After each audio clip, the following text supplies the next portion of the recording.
Hadirin rekan-rekan yang semoga senantiasa dirahmati dan diberkahi Allah Subhanahu wa taala. Ikhwan dan akhwat serta anak-anak sekalian, mudah-mudahan malam ini alhamdulillah malam purnama, malam ke-13 kita berada di hari-hari agung, yakni hari tasyrik, ayamu to'am wa syarab wa zikrullah. Hari-hari untuk makan dan minum serta memperbanyak zikir kepada Allah Subhanahu wa taala. Oleh karena itu, anjuran dulu Nabi SAW di hari tasyrik ini paling banyak membaca doa Rabbana atina fid dunya hasanah wa fil akhirati hasanah wa qina adzabannar. Doa ini kita tahu bahwa ini adalah doa sapu jagat. Namun doa ini termasuk doa juga bagi orang-orang yang sedang sakit. Jadi mereka yang sedang bingung, sedang kesusahan, sedang ada masalah, saya anjurkan bacalah doa ini. Bahkan baca ketika kita sujud di dalam sholat-sholat sunnah kita. Insya Allah akan berikan jalan keluar. Jadi hari-hari ini adalah hari tasyrik, ayamu dzikrullah, hari-hari zikir kepada Allah, dan hari-hari kita dianjurkan banyak makan dan minum dan tidak boleh berpuasa. Kecuali mereka para haji tamatu yang tidak mampu membeli kurban atau tidak mendapatkan hewan kurban, maka mereka berpuasa 3 hari selama di Mina. Nanti ketika pulang ke negerinya masing-masing mereka tambah puasa lagi 7 hari. Ya, karena itu mah kewajiban dam bagi orang-orang yang haji tamatu dan haji kiron. Ya, jadi karena haji itu ada 3, ifrad, kiron, dan tamatu. Pada hari ini, karena kemarin kita ditelepon katanya santai aja Ustadz. Baik, saya akan antum ajak ngobrol dengan sebaik-baik ucapan. Saya sampaikan 1 ayat, 2 atau 3 ayat. Nanti kita diskusi di sana. Yang akan saya sampaikan di ayat yang sering kita baca di surat, kalau nggak salah surat ke-85 ya, surat Al-Insyiqaq, di ayat yang ke-6. Kalau sampai nanti sampai akhir. Meskipun tadi temanya ngobrol keluarga, karena memang ini ada kaitannya. Karena begini, ketika kita ngobrol, di sana tidak menyampaikan ayat-ayat Allah dan sunnah-sunnah Rasulullah SAW, maka perkumpulan itu akan menjadi perkumpulan merugi di dunia maupun di akhirat kelak. Saya akan sampaikan bacanya ayatnya. A'udzubillahi minasyaitonirrajim. Ya ayyuhal insanu innaka kadihun ila rabbika kadaha kadahan famulaki. Ya ayyuhal insan, kata Allah, wahai manusia, innaka kadihun, sesungguhnya kamu bekerja keras, ila rabbika, menuju Tuhanmu, kadahang famulaki, maka kamu akan menemuinya. Paham maksud ayat ini? Ayat ini adalah ayat berkaitan bahwa kadih itu disebutkan oleh Imam Al-Qurtubi, yakni di dalam tafsirnya beramal dan berusaha. Maksudnya apa? Bahwa semua manusia yang hidup di muka bumi ini akan beramal dan bekerja dengan sungguh-sungguh dalam hidup ini, dan selalu saja dia akan menghadapi berbagai masalah. Baik dia itu seorang raja, seorang rakyat, pejabat, maupun orang-orang yang mungkin namanya tidak disebutkan, tanpa terkecuali, maka hidup di dunia ini akan terus bekerja, akan terus beramal, bergerak. Sebagaimana kata manusia dalam bahasa Arab, al-insan. Al-insan itu asal katanya dari an-naus, yang artinya bekerja dan bergerak. Jadi sunatullah yang namanya manusia pasti bergerak, pasti bekerja, pasti berbuat. Terus itu sampai dia nanti bertemu dengan Tuhannya untuk mempertanggungjawabkan apa yang ia lakukan selama hidup itu. Makanya kenapa saya sering sampaikan, jangan lupa niatnya baik. Niatnya karena Allah agar gerak kita semua bernilai pahala. Antum dari Haurgalis ke sini, kalau niatnya bukan karena Allah, karena seperti ini, termasuk bagian dari ibadah. Kenapa? Kita merehatkan badan, merehatkan hati. Kata Imam Ali, hati juga capek sebagaimana badan merasa capek. Ketika antum mungkin sibuk dengan seharian, ketika datang seperti ini, kemudian segar kembali, betul enggak? Maka antum akan dapat dua faedah. Pertama, geraknya antum dari rumah ke sini berdapat pahala. Apalagi tadi diniatkan untuk saling belajar di antara kita, tambah lagi pahalanya. Karena manusia kan seperti itu. Ini belum selesai, itu tafsir Qurtubi. Di dalam tafsir Ibnu Katsir dikatakan, ay innaka sa'a ila rabbika sya'ya wa amila amalan pamulaki thumma innaka satulqa ma amilta min khairin aw syarrin. Kata Imam Ibnu Katsir, yakni bersungguh-sungguh menuju Rabbmu, beramal yang mana dengan amal itu kamu bertemu dengannya. Kemudian engkau akan dimintai pertanggungjawaban, baik itu amal baik maupun amal buruk.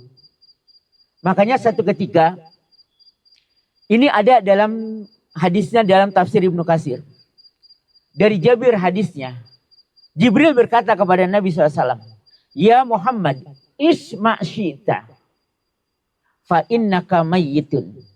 Wahai Muhammad, silahkan engkau hidup sesukamu, tapi ingat, Anda bakal mati. Wa ahbib man syi'ta fa innaka mufarriqih. Cintai siapa yang engkau sukai, tapi ingat, engkau akan berpisah dengannya. Kemudian wa'mal ma syi'ta, dan berbuatlah sesukamu. Fa innaka mulaqih, karena engkau akan menjumpai apa yang kamu lakukan. Paham nggak kenapa saya sampaikan ayat ini? Maksudnya begini, ikhwan. Tadi udah disampaikan, ya ayyuhal insanu innaka kadihun ila rabbika kadhang famulaqih. Bahwa setiap aktivitas hidup kita itu harus ada nilai. Kenapa? Karena kalau tidak ada nilai, maka rugilah kita. Di dalam tafsir Dr. Wahbah Al-Juhaili, tafsir Munir namanya. Ketika beliau menafsirkan ayat, innal insana lafi husr.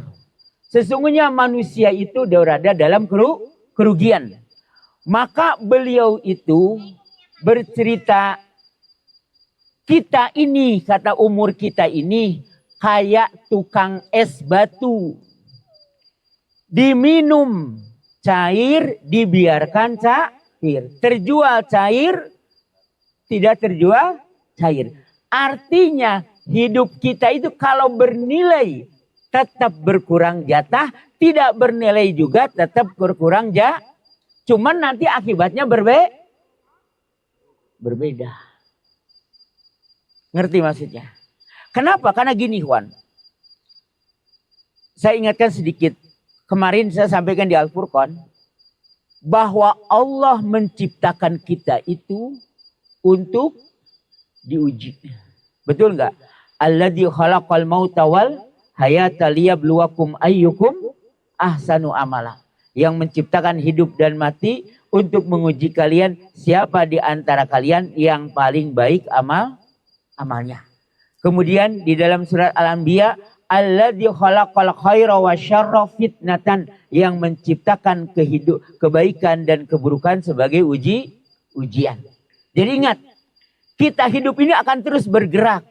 Maka gerak kita ini harus menghasilkan nilai. Contoh, saya selalu sampaikan, jangan sampai berniat berumah tangga, berniat menikah, berniat membangun rumah tangga itu karena ingin bahagia. Salah. Kenapa nggak akan bahagia? Tapi niatnya beribadah kepada Allah pasti bahagia. Karena yang namanya hidup tidak akan pernah lempeng terus. Betul nggak? Ratu dan raja menikah kemudian mereka hidup bahagia selama-lamanya. Itu hanya ada di cerpen. Betul nggak? Nggak ada dalam kehidupan nyata mah. Karena Allah ciptakan siang dan malam, hujan dan kemarau, kemudian laki-laki dan perempuan. Artinya yang namanya hidup itu akan terus mengalami problem-problem. Dan orang yang terbaik itu, kata Imam Syafi'i, laisa kasratu hadasana. Tahu kasratu hadasana? Banyak hafal hadis. Walakin katanya azaki, kata beliau, orang yang cerdas itu bisa menyelesaikan masalah dengan baik. Bukan pegadaian. Menyelesaikan masalah tanpa masalah, justru masalah. Kenapa? Karena Imam Syafi'i itu satu ketika bertamu ke rumah Imam Ahmad. Habis makan sampai sisa-sisa makanan keluarga Imam Ahmad dikumpulin. Dimakan habis. Habis makan tuh merenung gini. Anak-anak Imam Ahmad nonton aja gitu ya. Loh ini katanya ulama makan kok banyak. Udah makan merenung gitu kan. Udah gitu datang adzan subuh. Dia pergi ke masjid sholat tanpa wudhu lagi. Ini orang aneh katanya kayak gitu. Kata Imam Ahmad. Karena tahu ini gurunya hebat, bukan orang biasa. Tanya sama kalian. Ditanya Imam Syafi'i, kenapa anda kok makan banyak. Kemudian tadi duduk aja merenung gitu ya. Enggak sholat malam, orang lain tahajud, dia merenung kayak gitu. Maka kata Imam Syafi'i, kenapa aku makan banyak di rumah Ahmad? Karena aku yakin makanan di rumah Ahmad adalah yang terbersih dari subhat di dunia. Paham maksudnya? Paling halal. Maka aku tidak ragu lagi untuk makan di rumah Ahmad ini. Adapun tadi aku merenung. Aku memikirkan satu hadis. Tahu hadisnya? Siapa yang tahu? Ana dapat kasih hadiah satu buku. Buku bahasa Indonesia. Bahasa Arab boleh. Tinggal milih nanti ke rumah. Tahu nggak hadisnya? Hadisnya itu kayak candaan. Ya Umair, ma taf'alu binugair. Jadi Umair ini adalah seorang anak kecil yang dia itu sedih karena burung. Mainan burung itu, burung kecil yang ia miliki itu mati. Hingga dia sedih. Dan Nabi mencandai dia. Ya Umair, ma taf'ala binugair. Wahai Umair, apa yang kau perbuat dengan burung itu? Tahu nggak antum? Dari situ 70 masalah fikih beres oleh Imam Syafi'i. Tetapi kata Imam Syafi'i, yang cerdas itu bagaimana membereskan masalah. Jadi orang yang cerdas itu bagaimana menghadapi masalah. Karena hidup di dunia ini pasti berhadapan dengan masalah. Di dalam kitab akidah namanya Adaur Mardiyah. Ada Daur Mardiyah, ada Daur Saniyah. Kalau Daur Mardiyah karangan Imam As-Safarani, kalau Daur As-Saniyah karangan Syekh Muhammad bin Abdul Wahab yang ngarang kitab Tauhid itu. Di dalam kitab itu dikatakan begini. Orang-orang yang selamat di alam kubur. Gak apa-apa kan ngomong alam kubur ya. Kan mau ngobrol ini, betul gak? Adalah yang bersabar ketika menghadapi ujian. Karena hidup kita ini diuji dengan 4 masalah. Pertama, diberi kelebihan. Loh, kelebihan juga masalah. Iya, masalah. Kalau salah mengolahnya maka celaka kelebihan itu. Antum tahu iblis? Tahu kan? Tapi nggak kenal kan? Tahu ya. Tahu nggak? Iblis sampai ke surga itu dikarenakan diberikan kelebihan oleh Allah karena kesolehan dia. Ini disebutkan dalam kitab Al-Qasas fil Quran. Saya baca itu, bukan kata orang, saya baca di kitab itu. Iblis tidak lolos diberi kelebihan, betul nggak? Korun, tahu antum Korun?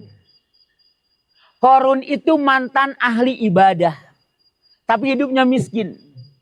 Minta didoakan kepada Nabi Musa, akhirnya Musa mendoakan hingga dia jadi kaya raya.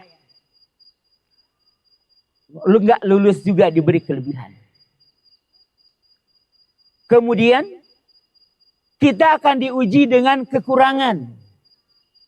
Sudah pada hafal ayatnya. Wala nabluwannakum bisyai'im minal khaufi wal ju'i wa naqsi minal amwali wal anfusi was samarat wa basyiris sabirin. Itu mah pasti. Lihat, Allah menggunakan waw qasam dan lam taukid. Itu menunjukkan bahwa yang namanya hidup di dunia pasti kita akan merasakan ketakutan. Betul nggak? Kemarin musim wabah takut sakit, betul nggak? Ada yang nggak pernah takut sakit? Takut dagangannya rugi, takut hidupnya tidak menentu, banyak kan? Karena itu manusia, wajar. Perasaan takut itu tidak masalah. Yang nggak boleh itu diungkapkan dalam kehidupan. Ada perasaan pada manusia. Kayak punya perasaan membenci, menyukai, itu manusiawi. Yang ketiga, diuji oleh Allah dengan perintah. Dan keempat, diuji dengan larangan. Nah, sehidup itu ujian semuanya. Yang terbaik tadi, yang paling baik menghadapi ujian tersebut. Makanya tadi kata Allah, ya ayyuhal insanu innaka kadihun. Engkau akan terus bergerak sampai berjumpa dengan Tuhanmu. Kemudian engkau akan mempertanggungjawabkan. Nah, begitulah dalam hidup kita. Pernah mendapat penjelasan dari ayat ini sebelumnya seperti itu. Bahwa begitulah manusia. Jadi kita ini harus sadar gitu loh. Jadi hidup ini gak akan lempeng terus. Kalau kita ada masalah, ya hadapi gitu loh. Bukan lari, bukan ngeluh. Hadapi, yang terbaik seperti itu. Ngeluh itu tidak akan melepaskan masalah. Justru dengan ngeluh masalah akan tambah banyak. Kenapa? Karena begini, orang ngeluh itu suudzon kepada Allah. Sedangkan Allah itu tidak akan memberikan ujian kepada kita di luar kemampuan kita. Harus yakin seperti itu. Kenapa Nabi kalau dikasih sakit 2 kali sakitnya lebih kita? Karena Nabi mampu. Kita kalau dikasih kayak Nabi, wah enggak bisa. Paham ya? Itu dari satu ayat tadi. Baik, saya akan lanjutkan ayat berikutnya. Jangan dulu soal jawab. Sampai nanti kembali kepada Allah dulu. Gak apa-apa, ini ngobrol masalah keluarga. Kenapa? Saya sampaikan dari ayat. Supaya antum paham. Bahwa hidup ini untuk berjuang. Berjuang itu bukan hanya dakwah. Dalam kehidupan pun berjuang. Makanya kenapa selalu ana ingatkan. Jangan lupa ketika antum buka toko. Antum pergi ke ladang. Antum pergi ke kantor. Antum pergi ke tempat ma'isyah. Apapun. Niatkan mencari pahala Allah. Mencari surga yang belum dijamin. Kenapa? Karena rezeki mah udah dijamin. Betul Pak? Kan tadi harusnya saya bayar, betul nggak Pak? Ditagih saya di sana. Tapi kan enggak, berarti udah dijamin di sana, nggak usah bayar. Hanya kata Pak Wanda, berkurang nih katanya bebannya panitia. Kan begitu enggak? Iya. Karena begitu. Makanya jangan sekali-kali ketika ikhtiar itu mencari rezeki rugi. Rizki itu sudah dijamin. Allah katakan, wa fis samaa'i rizqukum wa ma tu'adun. Di langitlah rezeki kalian dan apa yang dijanjikan kepada kalian. Tapi Ustaz, kok bagian saya sedikit? Ya itulah ujian. Kalau semua kaya Allah gampang, nggak gampang semuanya. Maka kenapa nanti antum di surga itu wajah antum akan setampan Nabi Yusuf, kekuatan antum berbanding 100 orang, kemudian tinggi antum setinggi Nabi Adam, usia antum akan seusia Nabi Isa ketika diangkat ke langit. Bahkan hati antum akan selebar Nabi Ayub yang berpuluh-puluh tahun kena penyakit sampai kulitnya pada lepas. Ketika istrinya ngomong, bukankah engkau Nabi? Kenapa nggak berdoa kepada Allah? Apa kata Nabi Ayub? Aku malu. Puluhan tahun aku hidup dalam kena nikmat. Baru 7 tahun sakit, masa ngeluh katanya. Kita mah bertahun-tahun sehat. Giliran rugi 2 kali aja dagang. Ngeluhnya kemana-mana. Betul nggak? Betul nggak? Malu lah kalau gitu sih. Betul nggak? Ya kan ini kan katanya ngobrol, betul nggak? Dari ayat loh ini. Dari ayat. Jadi maksud saya kan kita ngobrol keluarga nih. Apa anak nggak masalah? Masalah, ujian. Semua yang hadir di hidup kita itu istri ujian, suami ujian, anak ujian, harta ujian. Termasuk nggak punya harta juga ujian. Jadi jangan dikira ujian itu ketika sakit saja, ketika dagang tidak laku saja. Makanya kemudian di ayat berikutnya, ayat ke-7-nya. Fa'amma man utiya kitabahu biyamini. Maka adapun orang-orang yang mendapatkan catatannya dengan tangan kanannya. Ikhwan, nanti kelak di hari kiamat mendapati catatan itu bukan bagaimana kita. Tapi bagaimana kita tadi kadih itu mengisi hidup ini. Maka nanti efeknya di tangan kanan atau tangan kiri. Kembali kepada siapa? Kepada kita. Makanya di dalam surat Al-Isra. In ahsangtum li anfusikum. Wala in asya'tum falaha. Kalau engkau berbuat baik itu untuk antum. Kalau juga berbuat buruk bukan untuk orang lain. Bukan berarti kita berpaham qadariyah. Tidak. Qadariyah itu kan menafikan takdir. Tidak. Kita ini disuruh berusaha. Kalau hasil mah terserah Allah. Kalau qadariyah mah menafikan ketentuan Allah. Berbeda kebalikannya orang Jabariyah. Orang Jabariyah itu kalau udah takdirnya nanti juga dapat kan gitu. Tidak salah kayak gitu mah. Karena tidak. Yang jadi pahala itu karena ikhtiarnya tak. Yang akan menjadikan catatan tangan kita diterima dengan tangan kanan kita. Karena kesungguhan kita dalam mengisi hidup tersebut. Jadi jangan sampai ada menit pun antum gak bernilai pahala.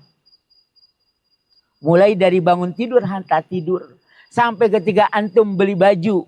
Pernahkah jadi pahala? Harus. Bukan pernah, mungkin pernahkah lupa niatnya. Apa niatnya beli baju? Pertama, menutup aurat. Betul nggak? Kan fungsi pakaian kayak gitu. Kedua apa? Penahan panas di dingin. Yang ketiga Maka antum beli baju diberi pahala. Lihat bahasa Al-Quran. Hunna libasulakum wa antum libasulahun. Suami itu pakaian bagi istri, istri pun demikian. Makanya fungsi pakaian itu tadi ada 3. Sebagai pelindung, sebagai penutup kekurangan. Kemudian apalagi sebagai alangkah indahnya jika suami istri itu. 1, melindungi yang lain. 2, menutupi kekurangan yang satu dengan yang lain. Yang 3, saling berhias antara satu dengan yang lain. Maka insya Allah yang disebut baiti jannati itu akan tercipta. Paham ikhwan? Maka orang itu mendapati catatannya dengan tangan karena mengisi hidupnya dengan menjalaninya dengan baik. Baik, saya buka dulu soal jawab dari sini. Silakan. Alhamdulillah, tadi penjelasannya singkat, padat, dan bermakna. Tadi masalah niat dan yakin. Mangga ada yang barangkali yang kurang jelas, mangga bertanya. Santai aja. Santai aja lah, boleh. Nanang, barangkali mau bertanya. Biasanya harus dipancing dulu. Iya. Tuh ada yang ngacung sebelah sana. Bukan, kan siapa tuh? Tadi datanya terakhiran nih. Nah, barangkali mau bertanya. Mas Tamim tuh siapa? Ayo silakan.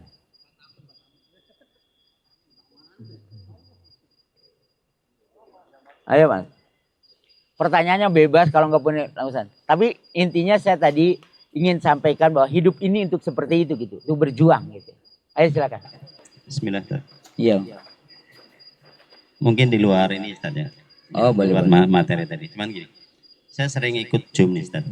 Cuman seringnya tuh gini, kalau setiap mau mulai acara itu supaya acaranya berkah, ayo kita baca Al-Fatihah. Ini gimana Ustaz ya? Cara hukumnya gitu. Baik. Itu. Al-Fatihah adalah umul Quran. Al-Fatihah itu bahkan wajib dibaca dalam sholat. Tetapi kalau dijadikan sebagai tadi permulaan baca Al-Fatihah atau bibarokati Al-Fatihah, maka itu salah kaprah dalam pemahaman Al-Fatihah.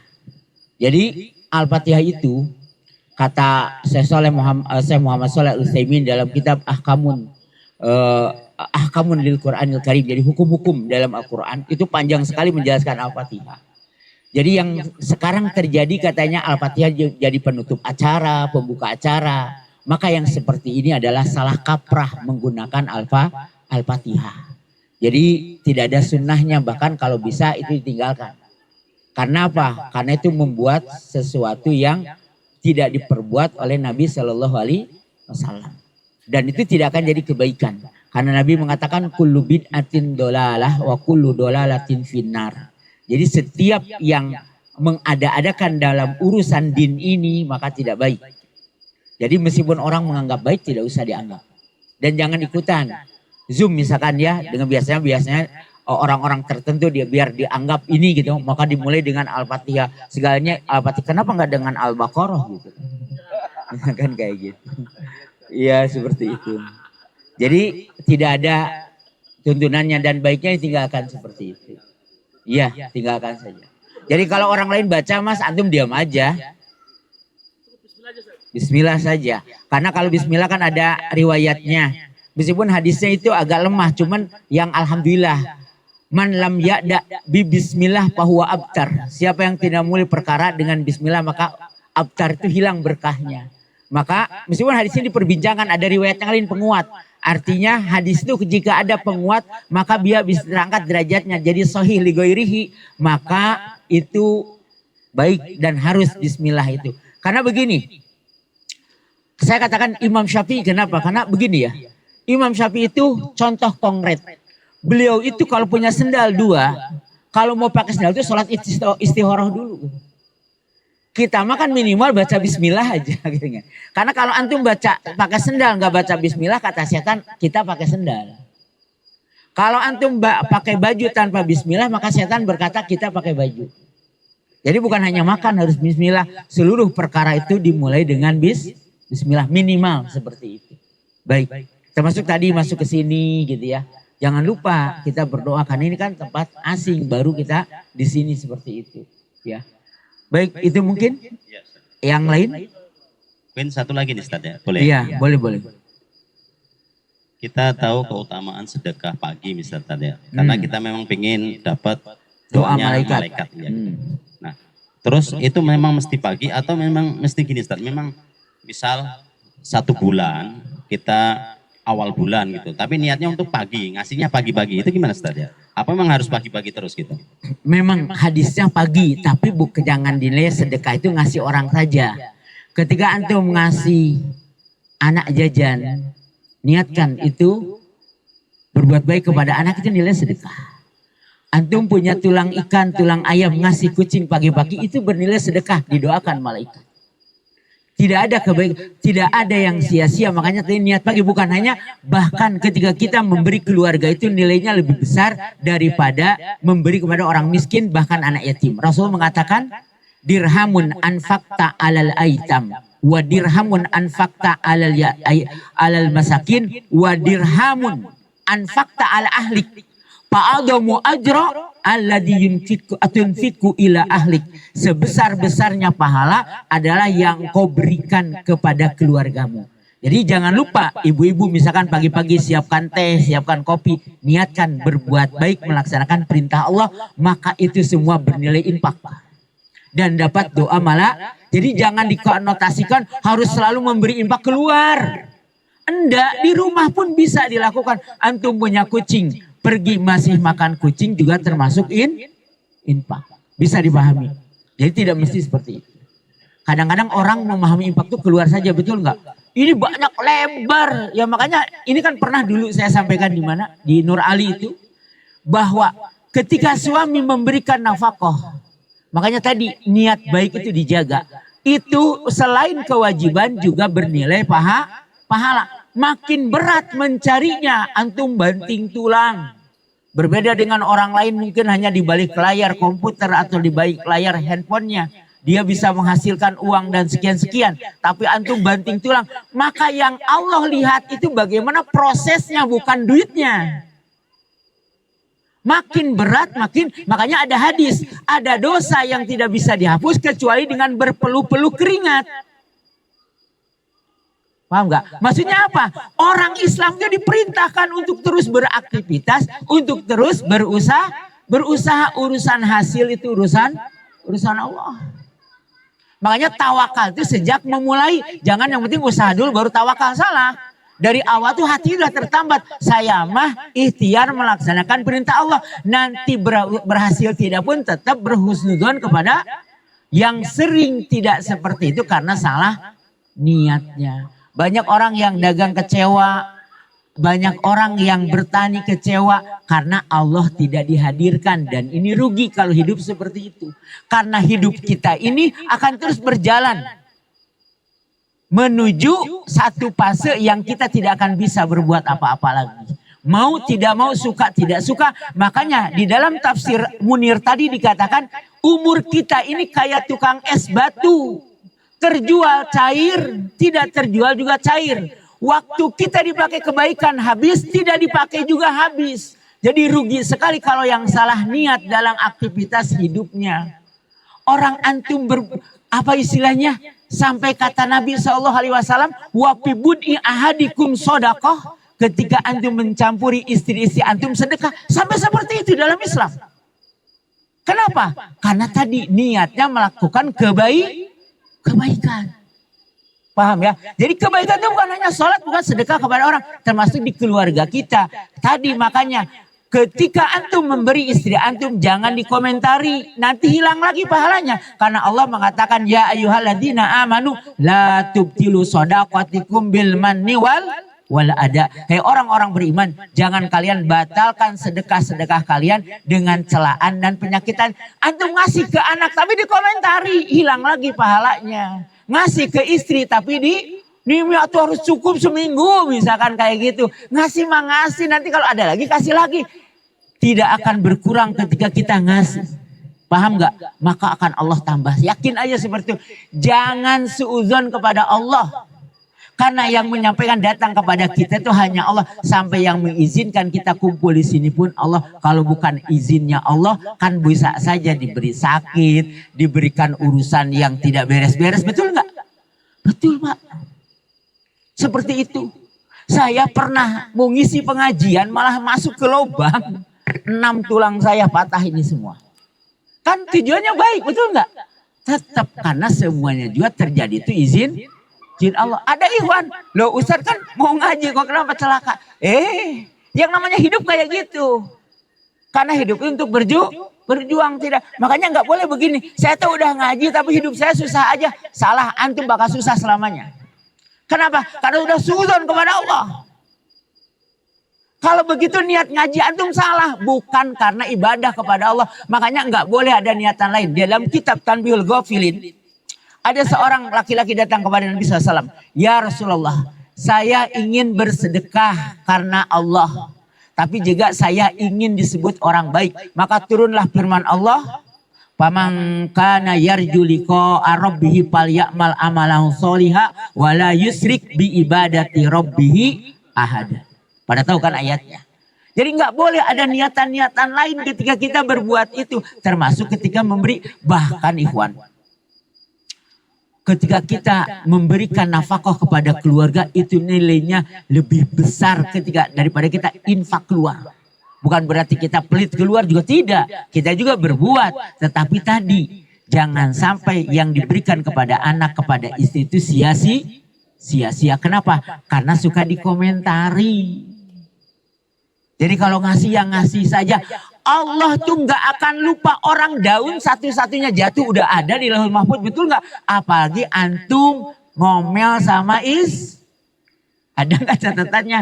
Ada. Nanti tadi catatan fa'amma man utiya kitabahu biyamini. Adapun orang yang mendapati catatan dengan tangan kanan. Kan ayat berikutnya fasaufa yuhasabu hisabai yasiro. Maka dia akan dihisab dengan hisaban yang mudah. Di mana?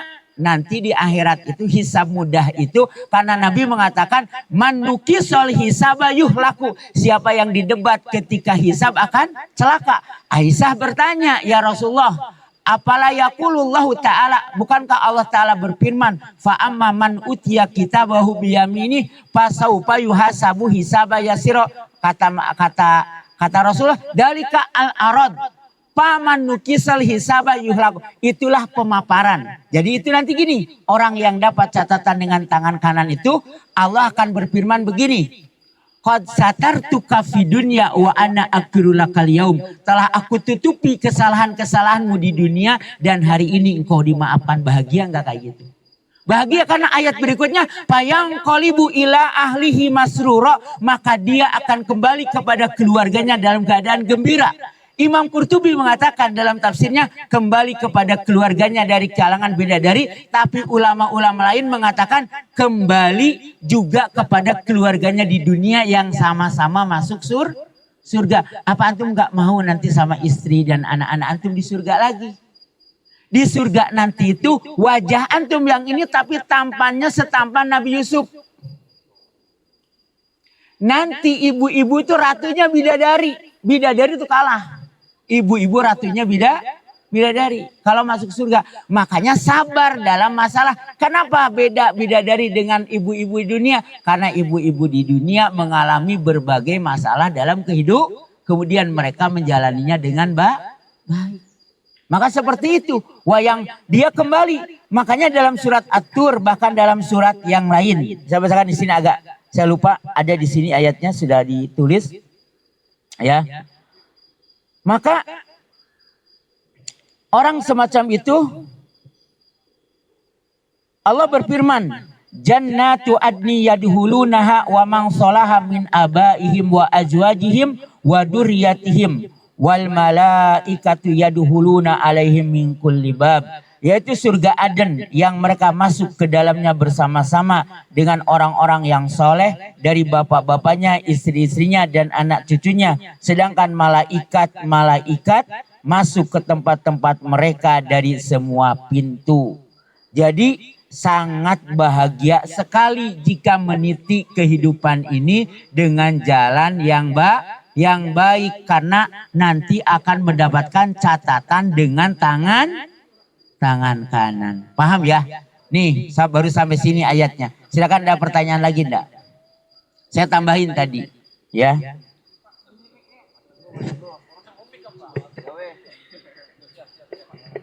Ayo Mas, silakan. Assalamualaikum Ustadz. Assalamualaikum warahmatullahi wabarakatuh. Ustadz tadi kan menyampaikan bahwa kita itu tidak boleh mengeluh Ustadz. Betul. Nah anak alhamdulillah selama ini menahan untuk mengeluh gitu Ustadz. Artinya memahami bahwa segala sesuatu atas izin Allah dan memang harus dihadapi gitu Ustadz. Cuma kadang-kadang istri kalau yang anak pahami memang seorang perempuan tuh lebih mudah mengeluh daripada laki-laki Ustadz. Nah kadang-kadang istri tuh suka ngeluh misalkan anak rewel. Tang ding gitu lah pokoknya ngeluh lah. Bukan masalah anak aja sih, maksudnya banyak lah, artinya perempuan itu lebih banyak mengeluh daripada laki-laki gitu Zat. Nah anak suka marah Zat. Katanya tuh ngapain, gak ada gunanya ngeluh tuh gitu. Jadi ngeluh tuh cuma hanya memperkeruh suasana gitu. Bener gak Zat kayak gitu Zat? Betul. Apa gimana? Artinya kita sebagai suami itu harus gimana gitu Zat?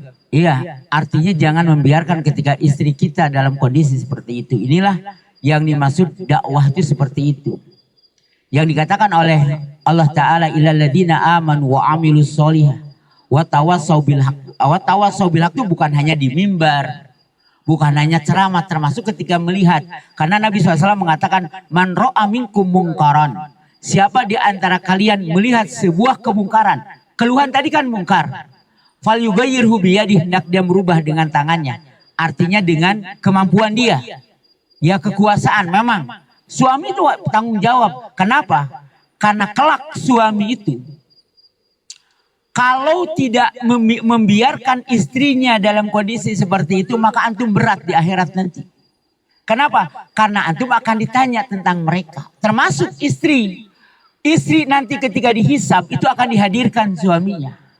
Maka selain sholatnya diperiksa, bagaimana sikap kepada suami. Begitupun suami, bagaimana perlakuan kepada istri, bagaimana tanggung jawab soleh tidaknya istri. Karena begini, tatkala antum dulu berkata di depan penghulu dan orang tua istri antum, mengatakan qabiltu nikahaha bimahrin kada wa kada, antum itu ayat ya ayyuhalladzina amanuku anfusakum wa ahlikum naro itu pindah dari pundak bapak ke pundak antum. Tanggung jawabnya berat jika suami membiarkan istri, cuman mungkin caranya itu yang perlu diperhatikan. Kadang-kadang ada dinasehatan malah jadi tambah meledak. Nah, cari solusi, jangan sampai seperti, artinya ketika dia sedang ngomong jangan diomongin dulu. Biarkan suruh keluar.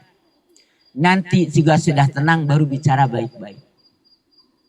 Tidak salah tindakan, tapi mungkin caranya yang harus dirubah agar tidak menjadi tambah. Karena gini, orang ngeluh biasanya otaknya sedang tidak tenang, hatinya sedang geduh. Maka seperti itu jangan langsung ditimpali, biarkan saja. Nanti ketika dia sudah tenang, ajak bicara bahwa keluhan itu tidak akan menambah, tidak akan mengubah masalah, justru akan memperberat masalah. Kenapa?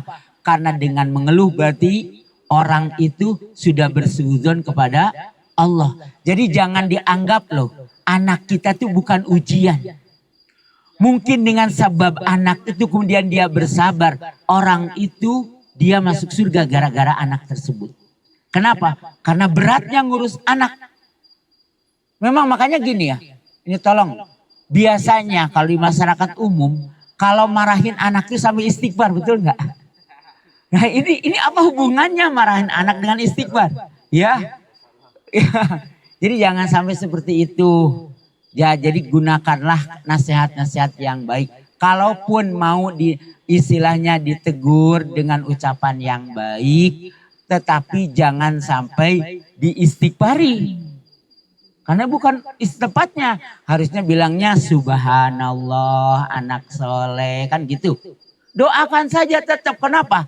Hari ini anak itu belum berubah, antum harus yakin satu saat pasti berubah. Dan antum akan tercatat orang yang berjuang mendidik dengan baik.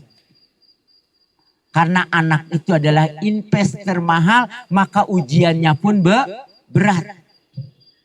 Rasul mengatakan inna atyaba ma'akulu rajul min kasbi wa inna waladahu min kasbi. Yang terbaik yang dimakan seseorang hasil jeripayanya, anak itu merupakan hasil jeripaya orang tua. Artinya dengan tadi menghadapi masalah-masalah dengan anak, sabar maka akan nambah kedudukan, nambah pahala.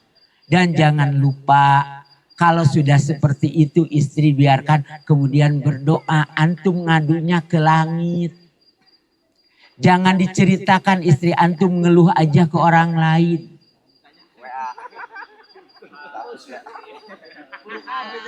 Ngadunya di sepertiga malam, ikhwan. Setiap orang itu punya masalah. Cuman banyak ada yang dikeluarkan, ada yang tidak. Nah, yang terbaik itu ketika menyangkut harga diri. Kalaupun ditanyakan jangan sampai istri saya.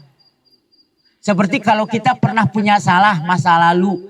Jangan, oh saya Ustaz dulu begini, enggak usah. Kenapa? Kalau kita mengatakan saya dulu begini, maka dosa yang telah Allah tutup buka lagi.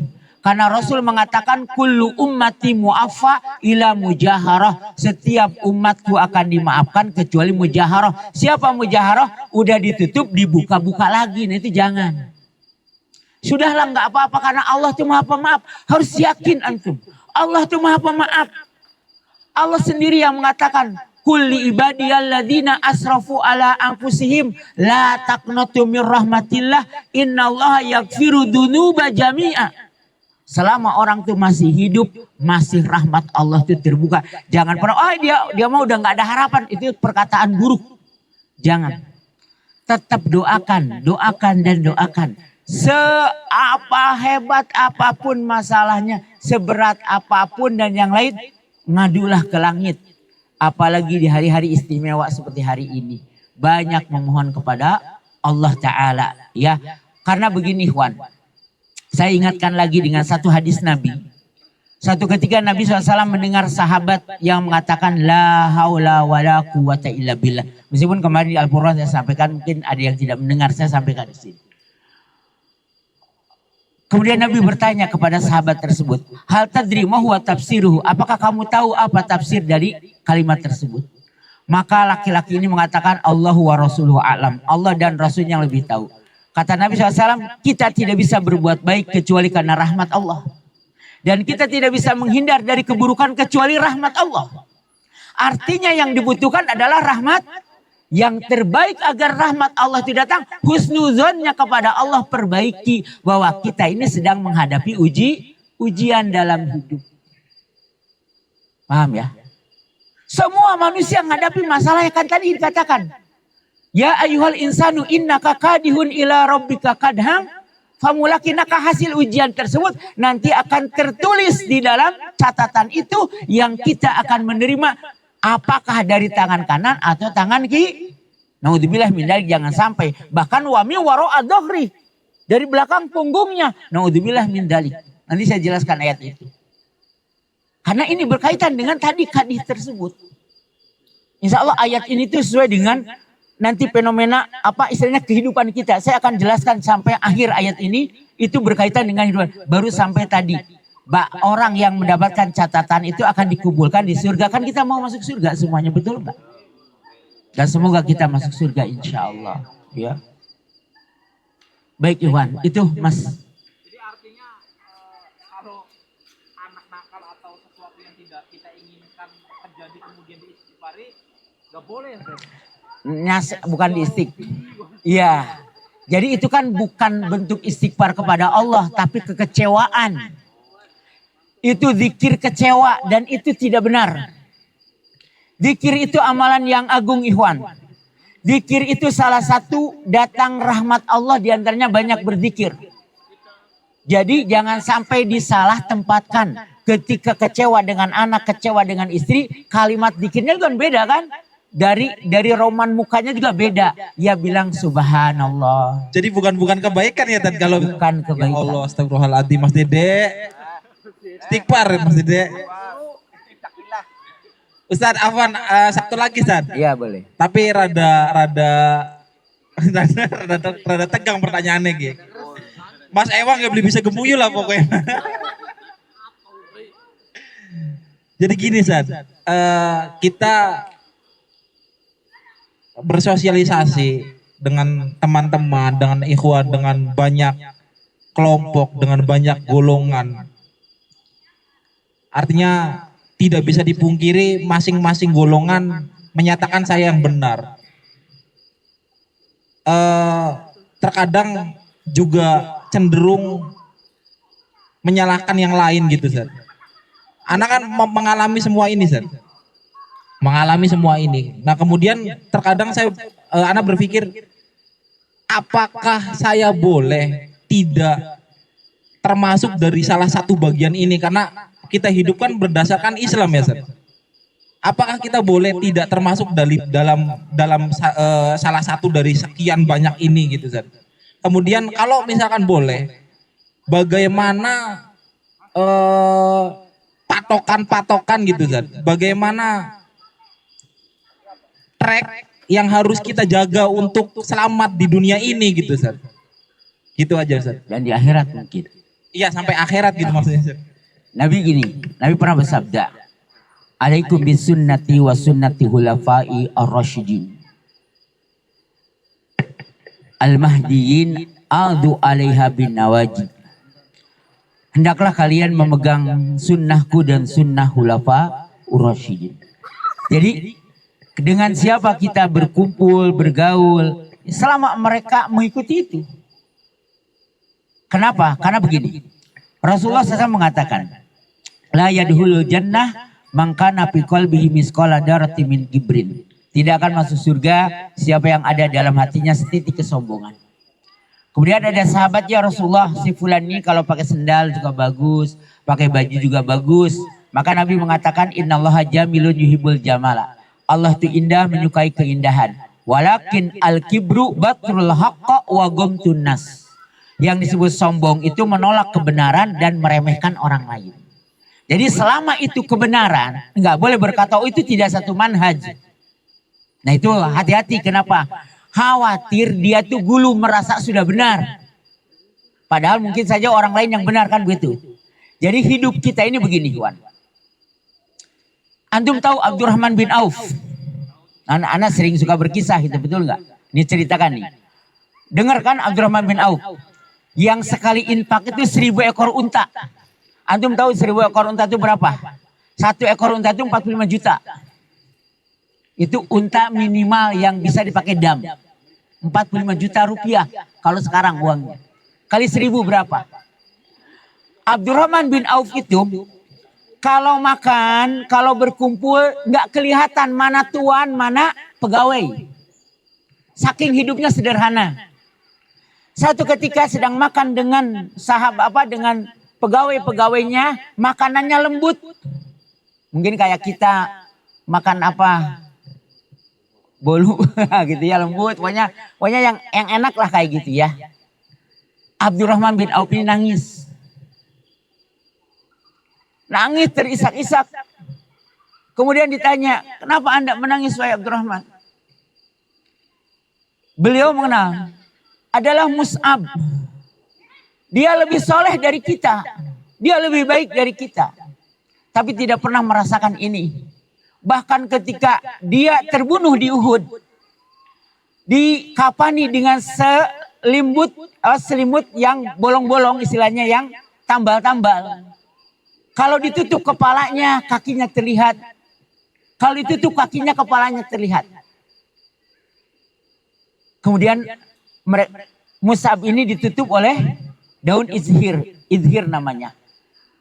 Coba bayangkan, sekelas Abdurrahman bin Auf. Padahal amalnya luar biasa, tapi menganggap yang lain lebih baik daripada dia. Makanya Imam Hasanul Basri pernah berkata begini, kalau kita bertemu dengan orang lain, anggaplah orang itu lebih baik dari kita. Jangan kita merasa lebih dari yang lain. Karena merasa lebih dari yang lain adalah penyakitnya siapa? Iblis. Iblis itu mengatakan, ana khairam minhu, saya lebih baik dari dia. Khalaqtani min narin wa khalaqtahu min tin. Aku diciptakan dari api sedangkan dia diciptakan dari tanah. Sekarang anak tanya, tanah sama api bagus mana? Bagus tanah. Betul nggak? Tanah itu adem, menyuburkan, menumbuhkan dan dibutuhkan oleh setiap orang. Sedangkan api membakar, merusak. Dan satu lagi apa? Harganya. Air putih aja Pak. Ya, yang hangat Pak. Sesekal air. Jadi gini. Harganya. Korek api berapa? 2.000 dari dulu kan. 500 dari dulu betul. Sekarang 1.000 dapat 2. Di warung tempat tetangga itu saya beli korek 2 atau 1.000 lah satu ya. Beli korek kalau buat bakar-bakaran. Beli korek 2.000. Harga tanah coba bayangkan. Ini dulu belum apa-apa. Saya ingat ketemu dengan Pak Wahyu itu pertama kali ngebabat di dekat Mandala ada air terjun sebelah sananya. Itu dibabat kita pakai camping bayar 100.000 Pak. Tahun 95-an kalau nggak salah. Ya terima kasih Pak. Bukan 95 ya. 98. Tahun 2000-an lah, 2000-an. Sampai kita itu pernah dikejar babi hutan. Iya. Anak-anak badak Ustadz dan badak bagong gitu ya. Itu pernah di sana tuh dulu banyak Pak. Itu kena. Dulu kan, sekarang kan antum di sini bayar berapa? Dulu mah 100.000 kita bisa babat hutan tuh. Sepanjang malam api itu menyala. Saya dengan anak-anak santri. Dari Al-Amanah dulu. Di situ. camping pertama. Harga tanah makin sini makin sedangkan api artinya iblis kece. Jadi ketika kita bertemu dengan orang, posisikanlah mereka itu lebih baik dari kita. Dan kalaupun kenyataannya kita lebih baik dari mereka, itu tidak Allah nggak akan salah. Karena semua juga tercatat dalam, jadi bergaul dengan orang itu seperti itu, posisikan orang lain lebih baik dari, bukan berarti kita ini misalkan salah, berarti bukan. Artinya kita jangan tinggi hati. Apalagi begini, sesama kaum muslimin, sesama yang mengajarkan Al-Quran dan Sunnah dan sebagainya, berhusnudonlah kepada mereka. Itu seperti itulah anggap. Jadi jangan sampai merasa kelompoknya yang paling benar. Gimana kalau nanti di akhirat salah? Kan rugi, betul nggak? Ingat loh, tadi semua yang kita lakukan itu tercatat dalam lihat di dalam surat Al-Kahfi ayat 49. Wa wajadu ma amilu hadira la yugadiru saghiratan wala kabiratan illa ahsaha. Dan mereka mendapati apa yang pernah diperbuat itu hadir, tidak terlewat besar dan kecil, semuanya terekam. Sampai merasa oh dia itu begini misalkan. Oh dia itu kan banyak orang gampang membuat oh dia kilabun nar. Astagfirullahaladzim. Itu kan perkataan yang kalau misalkan tidak terbukti akan kembali kepada dia, betul nggak? Dan itu bahaya sekali. Jadi tolong ketika kita bermuamalah dengan siapapun, selama kita tahu bahwa dia itu sesama misalkan mengajarkan sunnah, anggaplah dia lebih baik dari saya. Jangan kita merasa lebih baik dari dia. Meskipun kenyataan itu urusan Allah. Karena begini Ikhwan, Allah itu berfirman, wa maka rabbuka nasiya, dan Allah Tuhanmu itu tidak pernah lupa. Mungkin kita lupa. Perasaan dalam hati merasa lebih baik dari orang lain itu semua juga dicatat. Karena itu sudah sidqul azimah. Sudah ada tekad. Berbeda dengan baru ucapan-ucapan hati, belum tentu. Belum dicatat, hati-hati sifat seperti itu.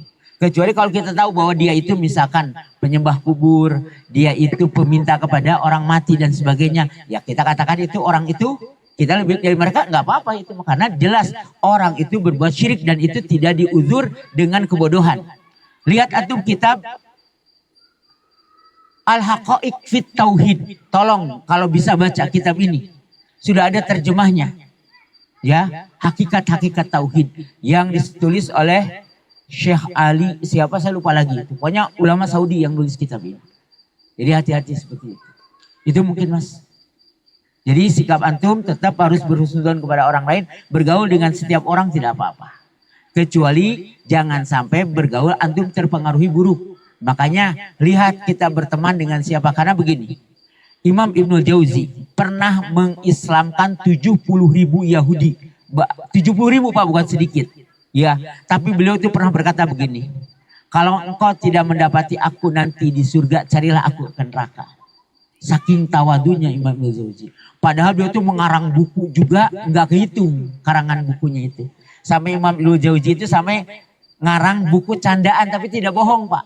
Jadi humor tuh. Ada, jadi ulama juga suka humor. Jadi kata siapa nggak suka humor? Cuman humornya ulama nggak bohong. Sampai nulis kayak gitu, tapi tawadunya luar biasa.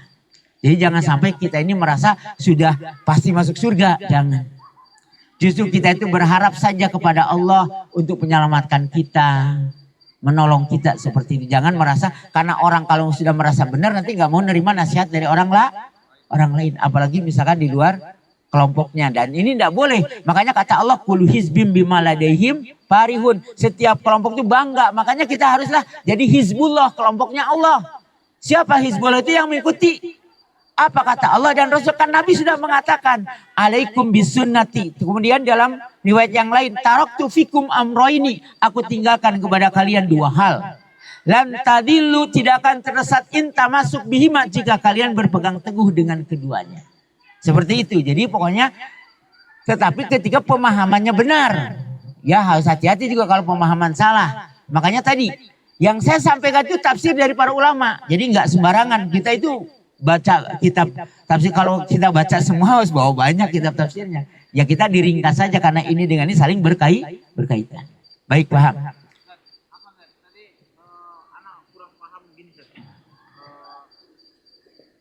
Ya, Boleh enggak? Kan tadi anak kan Boleh. banyak firqah gitu kan. Boleh enggak anak-anak? Oh, ini kan anak harusnya ngikutin Islam gitu kan. Ya udah Islam aja enggak usah ini itu gitu. oh ya enggak apa-apa selama itu benar. Tapi kalau misalkan orang-orang nih berkumpul di sini, oh, teman-teman baik ikut saja dengan teman itu tanpa membenci yang ini selama dia dalam benar gitu. Paham nggak? Jadi jangan sampai ketika kumpul dengan ini merasa yang lain salah. Nah itu yang salah. Paham nggak? Selamat tidak terlihat dari kesesatan kan gini. Dalam pandangan fikih ketika menilai seseorang itu dari dohir. Kita lihat dohirnya muslim ya udah itu saudara kita. Kecuali kalau kita melihat dia melakukan kemusyrikan, maka kita berlepas diri dari orang tersebut begitu mas. Paham ya? Jadi kalaupun misalkan saya mau kesini akur ya enggak masalah. Paham ya? Asal jangan antum gaul dengan orang LDI misalkan. Paham ya? Atau dengan orang-orang sufi dan sebagainya. Jangan. Kenapa? Karena nanti lambat laun akan terbawa. Karena Nabi mengatakan almar'u ma'adini khalilihi. Seseorang itu akan tergantung dengan agama temannya. Fal yang dur ma'amai ayu khalil. Maka lihatlah dengan siapa dia berteman. Maka perlu mempunyai teman-teman yang baik tersebut. Siapa teman yang baik? Yang mengingatkan kita kalau salah. Jadi teman baik itu bukan yang traktir bakso. Iya, tapi ketika kita salah dinasihati kita harus bersyukur. Oh teman kita perhatian. Jadi tetapi mungkin ada teman yang marah diingatkan. Mungkin cara tetapi kita jangan balik. Justru kawan kita ini kita juga diudur. Kenapa? Mungkin pemahamannya baru sampai sini gitu loh. Paham ya? Seperti itu. Itu mas. Boleh-boleh saja. Baik kita lanjut dulu ya. Ada pertanyaan yang lain juga? Kayak ada silakan mas. Ayo silakan. Udah kelihatan. Iya mangga mas. Manusia itu tepatnya melakukan kesalahan dan dosa. Banyak melakukan kesalahan dan dosa. Tapi kita juga meyakini bahwa Allah adalah zat yang maha pengampun dan menghapus kesalahan-kesalahan hambanya. Nah, lalu apa hubungannya dengan hari di mana ditampakkannya kesalahan-kesalahan itu? Iya. Apakah Tagobun. Ya. yang telah al-tagobun itu hari ditampakkannya kesalahan-kesalahan? Apakah di hari itu Allah menampakkan kesalahan-kesalahan yang telah Allah hapus atau bagaimana gitu? Ada kesalahan-kesalahan yang dihapus tetapi masih dimintai pertanggungjawabannya gitu. Mohon penjelasannya gimana? Dalam hadis sahih Nabi SAW mengatakan, "Ma minkum illa sayukallimuhu rabbuhu. Laisa bainahu wa bainahu turjaman." Tidak ada seorang pun di antara kalian kecuali akan ditanya satu persatu oleh Allah Ta'ala. Tapi tidak melihat Allah di balik tabir. Dia melihat ke sebelah kanan apa yang pernah diperbuat. Melihat sebelah kiri melihat apa yang pernah diperbuat. Kemudian di hadapannya ada neraka. Kemudian kata Nabi, jagalah diri antum dari neraka meskipun dengan berimpak setengah butir kurma. Nah kata para ulama jadi gini Pak. Tadi yang saya katakan bahwa semua kita bakal dihisab. Catatan dosa itu tidak dihapus. Kecuali kalau kita dimaafkan, makanya gini, agar catatan kita dihapus, jangan sampai ditampakkan lagi. Yang pertama tadi, jangan mengatakan lagi keburukan yang pernah dilakukan. Meskipun pernah melakukan, misalkan gimana dengan kasus ada perbuatan dosa seperti jangan saya melakukan dulu kayak gitu, jangan katanya. Jadi jangan kalimatnya, oh saya Ustadz dulu pernah begini, apakah Allah ampuni? Jangan begitu. Jadi Ustadz gimana dengan kasus dosa seperti itu? Jadi maka insya Allah, karena tadi itu hadisnya, kullu ummati mu'affa ila mujaharah. Semua umatku akan dimaafkan kecuali yang menampakkan. Jadi kata Rasulullah bahwa dosa itu diangkat lagi. Makanya orang yang diterima tadi melihat catatan amal. Kalau enggak yang kedua adalah yang dimaafkan. Gimana? Ada sedikit perbedaan. Di antara pendapat ulama tentang kalimat ghafara dan afwa. Kalau orang berdoa di 10 hari terakhir Ramadan, karena itu hari-hari malam-malam terbaik. Kalau 10 hari awal bulan Zulhijjah adalah hari-hari terbaik. Itu mengatakan Allahumma innaka afuwun tuhibul afwa fa'fu anni. Kalau doa ini diterima oleh Allah, maka seluruh dosa akan dihapus dengan catatannya. Tetapi kalau kita istighfar saja, dosanya dihapus tapi catatannya ada. Makanya ketika nanti dihisab-hisaban mudah itu, Al-Arad namanya, diperlihatkan lagi. Cuman Allah akan berfirman, qad satartuka fid dunya wa ana aghfiru lakal yaum. Aku tutupi engkau di dunia, maka hari ini engkau dimaafkan. Akhirnya bahagia orang itu pulang kepada keluarganya dengan, tetapi kata Nabi, man nukisal hisaba, siapa yang didebat ketika hisab maka dia akan binasa. Misalkan Allah mengatakan, kenapa kamu begitu? Kenapa kamu begini? Maka orang itu akan binasa. Jadi nanti itu kita akan melihat catatannya. Makanya begini. Dalam hadis yang lain, Rasulullah SAW mengatakan, man satara musliman satarallahu fi dunya wal akhirah. Siapa yang menutup aib seorang muslim, maka Allah akan tutup di dunia dan di akhirat. Makanya jangan suka mengumbar keburukan orang. Meskipun kadang-kadang orang menganggap nggak buruk, tapi bahayanya luar biasa. Satu ketika, Aisyah radhiyallahu an, ummul mukminin, berkata kepada Nabi SAW, ya Rasulullah, inna Sofiyah kada wa kada. Kalau bahasa kita mah pendek. Tidak seperti ummu-ummu yang lain. Tinggi gitu kan. Orang Arab itu dianggap, oh ini pendek gitu. Maka kata Nabi, laqad qulti, sungguh engkau telah mengatakan, kalau perkataanmu itu dicampur dengan lautan akan berubah rasa lautan tersebut. Coba perkataan itu. Kita lihat, setiap hari jutaan kubik kotoran masuk ke lautan. Berubah gak asinnya air laut menjadi bau kotoran itu? Tidak semua tawar, betul gak? Tapi kata Nabi, ketika gibah itu dicampur dengan air laut akan merubah air laut tersebut.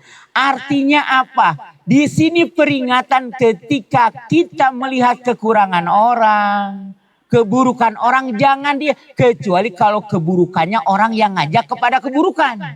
Boleh kita ditampakkan itu. Jangan ngikuti si fulan itu ngajak kepada keburukan. Itu tidak apa-apa. Lihat di dalam Riyadhus Shalihin ada bab gibah yang dibolehkan. Tetapi kalau misalkan orang itu dia yang namanya manusia kadang jatuh kan begitu gak? Kadang kena putur, karena kadang apa? Kena kalah dengan nafsunya, maka kita tutup, nggak usah diceritakan. Baik kekurangan fisiknya, kekurangan akalnya, kekurangan pemahamannya, nggak usah, agar kita ditutup nanti. Jadi di akhirat itu kita ngelihat, kata Rasulullah, al-arad itu diperlihatkan, tapi Allah berfirman, qad satartuka fid dunya wa ana aghfiru lakal yaum, telah aku tutup engkau di dunia dan hari ini engkau dimaafkan. Maka orang ini bahagia, gitu Pak. Jadi semua itu akan dilihat kembali. Kecuali tadi yang dihapus ketika orang itu berdoa kepada Allah. Allahumma innaka afuwun tuhibul afwa fa'fu anni. Maka doa ini saya sampaikan kalau bisa di 10 hari terakhir. Karena ini asbabnya tentang Lailatul Qadar. Maka jangan lupa nanti itu ketika kita disampaikan kembali. Insya Allah 10 bulan yang akan datang. Ya, bulan Ramadan. Maka kita itu jangan lupa doa tadi terus diucapkan. Dan banyak sajalah istighfar meskipun nanti tidak dicatat, tidak dihapus catatannya, karena gini. Dalam riwayat Imam Tirmidzi dan hadis ini sahih, tuba liman wajada fi sahifatihi kasratu minal istighfar. Berbahagialah orang yang mendapati catatan amalnya memuat banyak istighfar.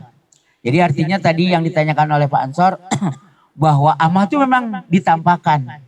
Bahkan gini Juan, dalam riwayat yang lain itu sampai nanti itu ada orang yang suka menggeser tanah. Kalau di sawah itu biasanya nyangkul batas orang gitu ya. 1 jengkal kan kayak gitu ya, banyak yang ini nggak tahu, mungkin mudah-mudahan di Harugelis nggak ada gitu ya. Ini saya dengar di daerah lain banyak yang kayak gitu kan. Tapi saya nggak tahu kata orang juga. Nah, itu akan ditimpakan di hari kiamat itu 7 lapis bumi di hadapan manusia. Oh, ini orang-orang yang suka. Iya, karena gini, catatan amal itu diberikan dalam keadaan terbuka. Lihat surat Al-Isra ayat 14. Iqra kitabaka wa kafa binafsikal yauma 'alaika hasiba. Baca catatanmu. Cukuplah catatan itu yang menghisab engkau. Makanya kita hati-hati ketika ngomong, kita pikir dulu. Kalau seandainya tidak ada faidah, jangan diucapkan. Satu ketika Imam Ahmad rahimahullah ta'ala sakit dalam kondisi menggigil.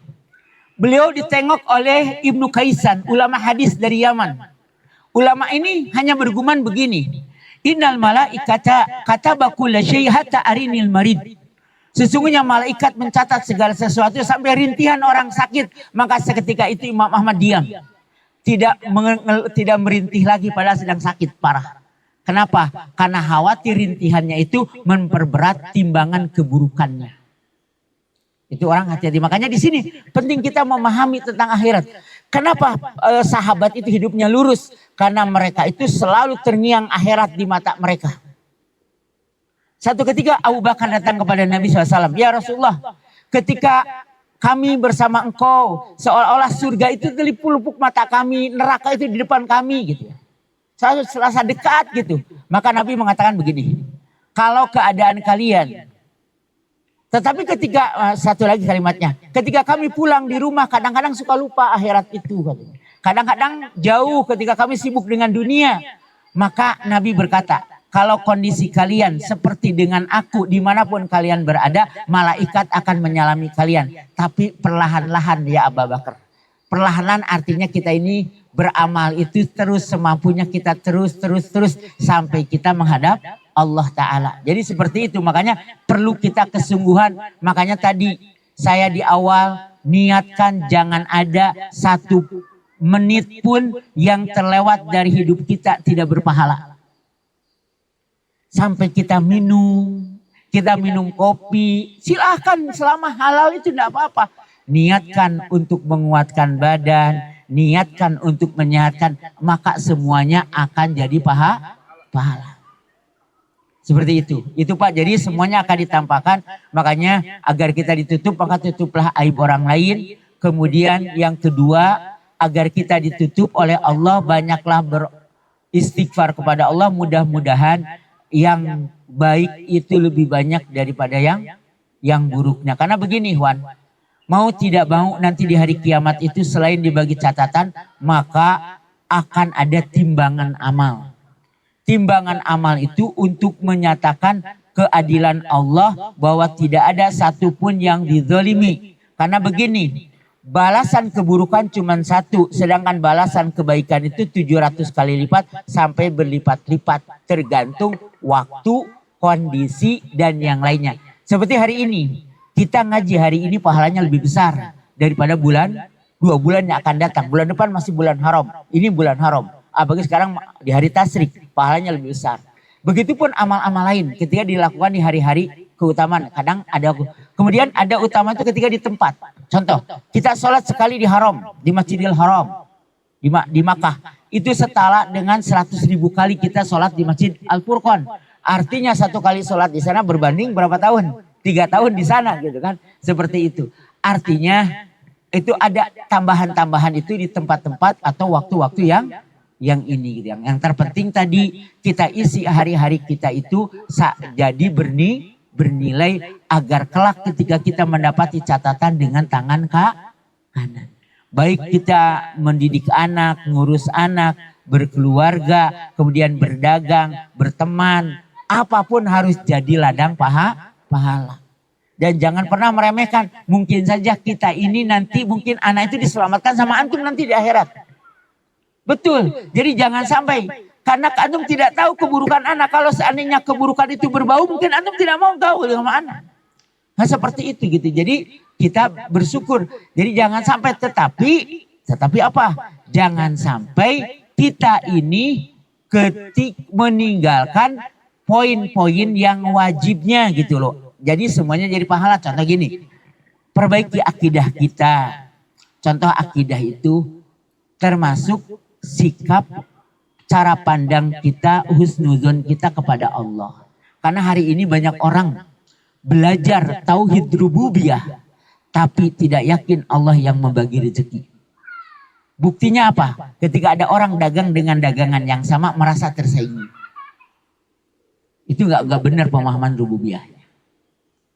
Misalkan saya dagang susu, Pak Wanda dagang di sini. Saya merasa tersaingi dengan Pak Wanda akan dagang di sebelah sini.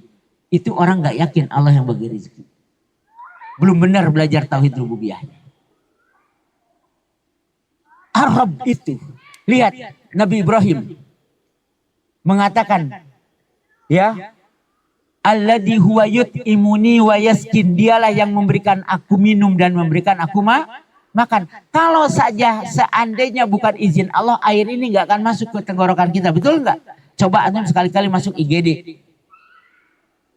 Kalau misalkan kurang besar, cari rumah sakit besar di Indramayu atau mau ke Bandung sana, Hasan Sadikin atau ke yang mana kan banyak tuh. Itu ngeri, Pak. Mungkin saja itu angka tabungannya itu masih nolnya 13 di belakang itu. Tapi yang masuk hanya tetesan-tetesan Kenapa? Karena semuanya itu sudah dijatah oleh Allah. Jadi tauhid rububiyah itu betul-betul kalau diyakini, maka orang itu ketika diberi kelebihan tidak akan sombong. Ketika diberi kekurangan tidak akan bersedih, karena semua yakin ini pembagian Allah dengan adil. Paham? Nah, merasa yakin Allah adilnya itu harus ditanamkan dalam hati. Ini husnuzon kepada, kenapa? Karena Allah berfirman dalam hadis qudsi, ana inda dzanni abdi bi wa ana ma'ahu idza dzakarani. Aku tergantung prasangka hambaku kepadaku dan aku akan bersamanya ketika dia mengingat aku. Bersama Allah itu bukan Allah di mana-mana, Allah itu di langit. Ada dua, bersama itu ada ada khos. Itu adalah ilmu Allah dimanapun, kapanpun itu ada di situ. Yang kedua, secara khos adalah pertolongan dan rahmat Allah. Makanya ini yang perlu kita cari itu bagaimana agar rahmat Allah selalu bersama kita. Salah satu caranya adalah tadi kita selalu mengingat Allah, kita selalu berhusnudzon kepada Allah. Tadi yang dikatakan Pak Ansor betul, Allah itu Maha Pengampun segala dosa. Tapi apa kita akan melihat? Betul akan melihat. Tapi jangan khawatir ketika kita suka menutup aib dan kita tidak membicarakan lagi, Allah akan berfirman, qad satartuka fid dunya wa ana aghfiru lakal yaum. Telah aku tutup engkau di dunia dan hari ini engkau dimaafkan. Bahagia orang itu wayang qalibu ila ahlihi masrura, kembali kepada keluarganya dalam keadaan gembira. Paham Ikhwan? Ada lagi yang ditanyakan? Tambahan. Silakan. Apakah di hari itu di padang mahsyar mau manusia yang Allah kumpulkan ikut melihat Iya, hari ditampakkannya kesalahan kita? betul. Akan melihat orang yang mengenal ketika kita tidak menutup yang lain. Tapi ketika menutup yang lain maka Allah akan tutupi aib-aib kita. Makanya kita berusaha jangan suka membuka aib yang lain. Jadi tergantung, tidak semua orang dibukakan aibnya. Jadi yang ditutup akan Allah tutup. Makanya begini. Dalam hadis, mayyasara ala mu'sirin. Siapa yang beri kemudahan orang yang kesulitan, yasarallahu fi dunya wal akhirah. Allah akan memudahkan dunia dan di akhirat. Kemudian man yasara itu berkaitan memang dengan hutang gitu ya. Ketika hutang itu gini, kawan kita punya hutang, kita nggak tagih terus gitu karena belum ada, beri kelapangan, maka Allah akan melapangkan. Termasuk nanti ketika ditampakkannya kesalahan kita, kita ini akan dimudahkan dengan cara tadi, Allah menutupinya. Tidak ada yang tahu kecuali kita dengan Allah Ta'ala saja. Jadi tidak semua ditampakkan kepada semua. Tergantung kondisi manusia. Karena nanti itu orang-orang kafir, ini kata para ulama dalam kitab akidah, orang-orang kafir itu akan dipanggil kayak gini depan orang. Haula'il ladina, inilah orang-orang yang menyombongkan diri kepada Allah. Makanya nanti itu Pak, di hari kiamat itu ada orang yang datang dalam kondisi seperti semut. Kemudian digiring ke sebuah penjara namanya bulas di dalam jahanam. Siapa mereka? Orang-orang yang enggan beribadah kepada Allah. Yang kedua, ada orang yang ditampakkan wajahnya tanpa daging. Siapa mereka? Yang suka minta-minta. Tuh kayak orang-orang di perapatan gitu kan. Orang-orang kuat bisa bekerja kalah sama orang-orang yang tua jualan air ini dia minta-minta, mau pakai kostum, mau pakai apa, mau pakai itu semua minta-minta. Maka datang pada hari kiamat dihinakan oleh Allah. Kemudian ada orang yang wajahnya kepalanya di bawah. Itu maksudnya Pak, ditampakkan kayak gitu. Ada orang yang nanti itu wajahnya jadi hitam.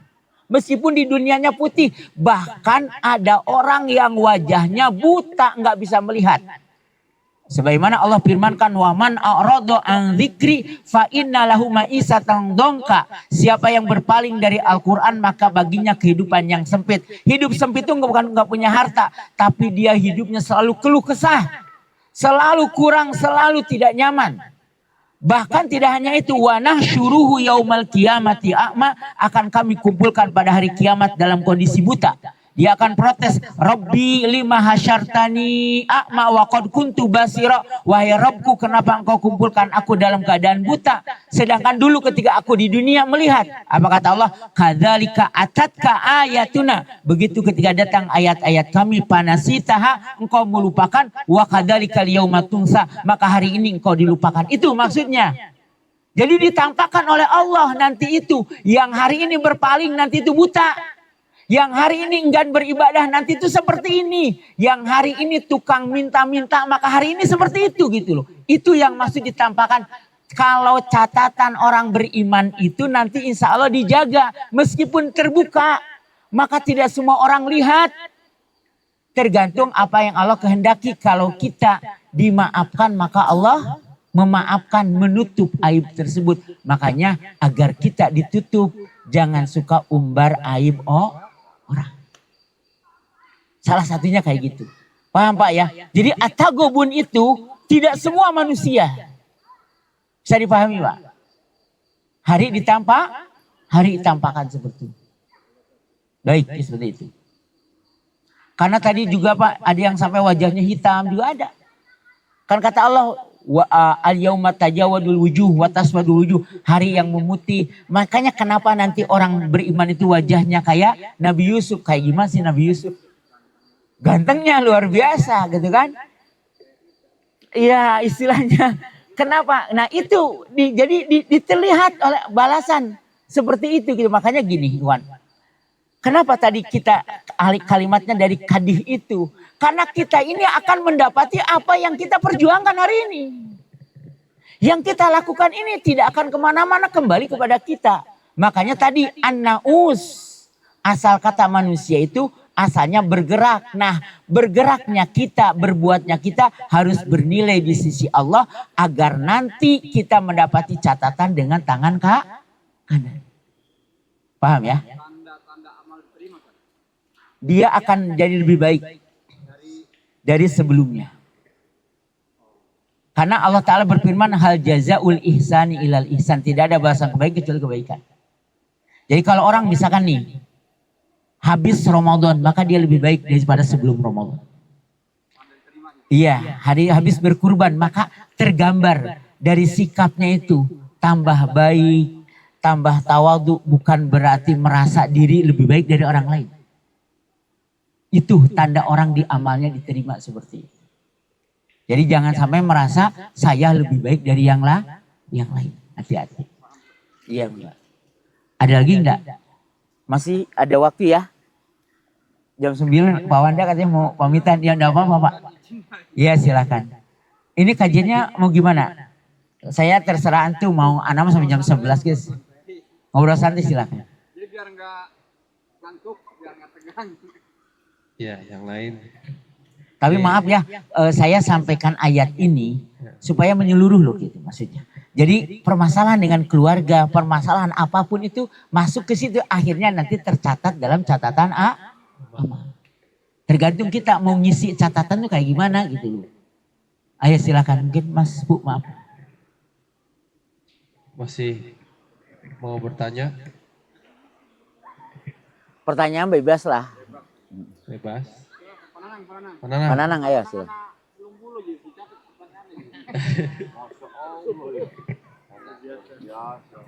Pak Asim barangkali di dompet dikeluarin pertanyaannya dijawab baik-baik aja.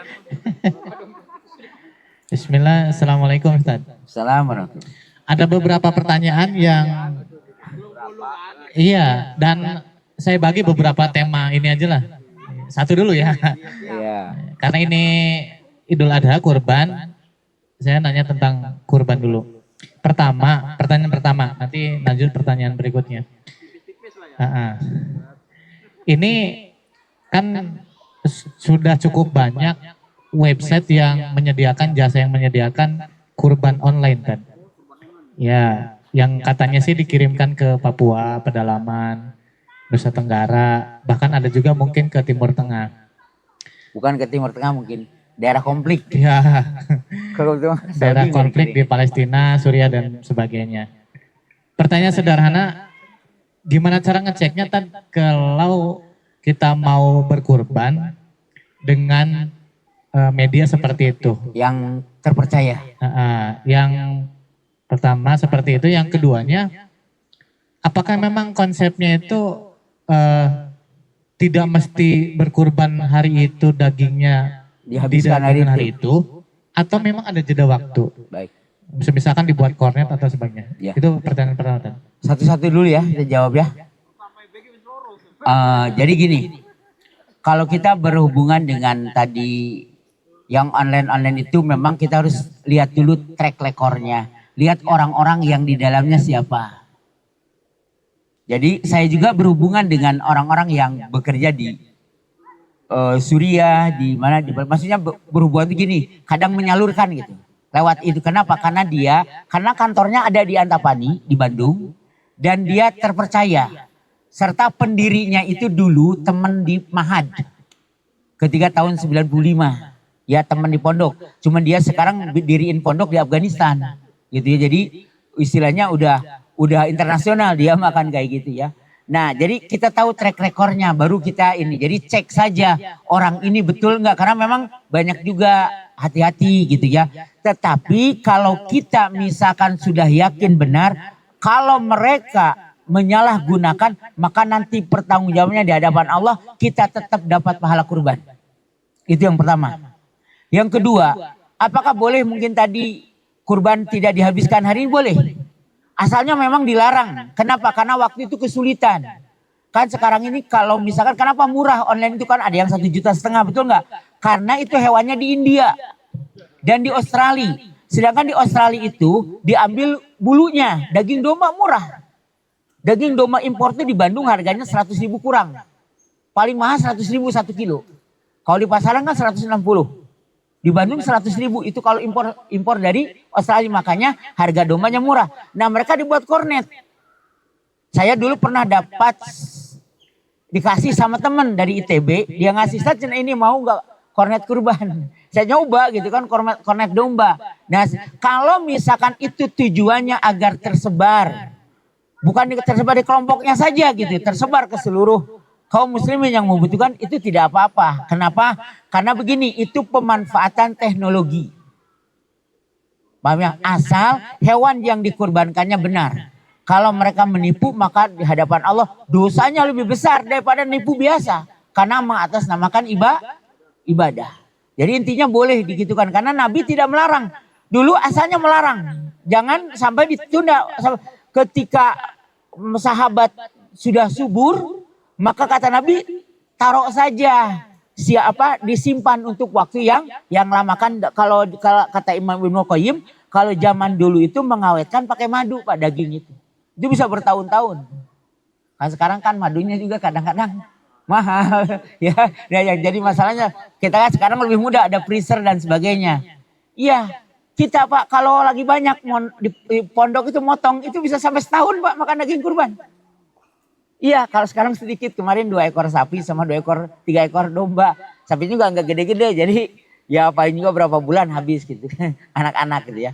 Kalau dulu tuh sampai setahun, karena kadang kita nyampe motong sapi 3-4 ekor dan itu besar-besar. Bisa lama diawetkan di pondok itu. Jadi anak-anak sering makan daging, kenapa? Daging kurban, bukan kita banyak uang gitu kan. Ya, dan itu dibolehkan oleh para ulama. Tapi tetap ngebagi masyarakat dulu gitu, nggak dimakan sendiri kan kayak gitu.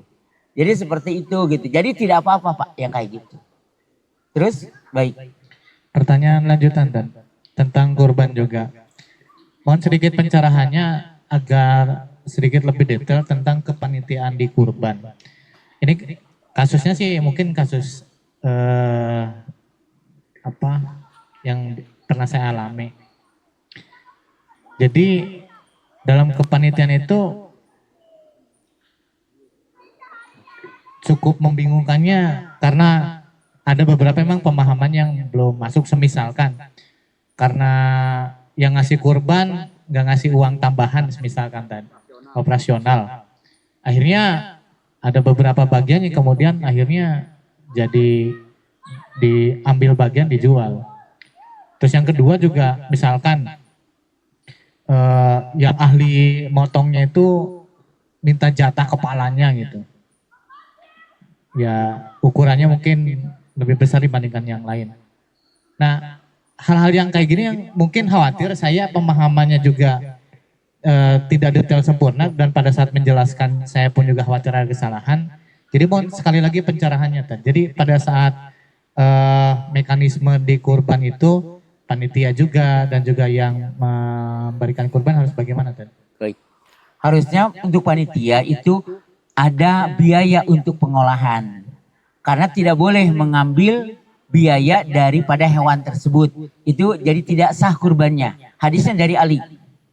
Jadi Nabi melarang. Misalkan beli kresek, beli apa, atau menjatah tukang sembeli dengan kepala, itu tidak sah. Jadi tidak boleh, nggak sah kurbannya, tidak sah. Jadi kalaupun misalkan dibagi itu bukan berarti jatah, apa istilahnya, itu mah hanya memberi saja kayak gini. Misalkan kulit tuh nggak bisa dimasak. Misalkan ya, dibagiannya ke seseorang gitu kan. Jadi kita juga gitu. Nih buat antum nih kulit kambing. Ya siapa yang mau kulit sapi? Oh Pak saya mau dipotong-potong gitu. Kalau kami mah kayak gitu, diambil silakan yang mau karena yang kurban sudah ngasih silakan. Tidak masalah kayak gitu. Nah tetapi kalau misalkan tadi hingga dijual akhirnya untuk biaya operasional maka kurbannya jadi tidak sah. Dan tidak boleh kayak gitu. Kemudian panitia akan berdosa kalau begitu. Jadi harus ada dulu perjanjian. Setiap yang nitip kurban, kalau di kami di sekolah itu ada 1 ekor kambing 100.000.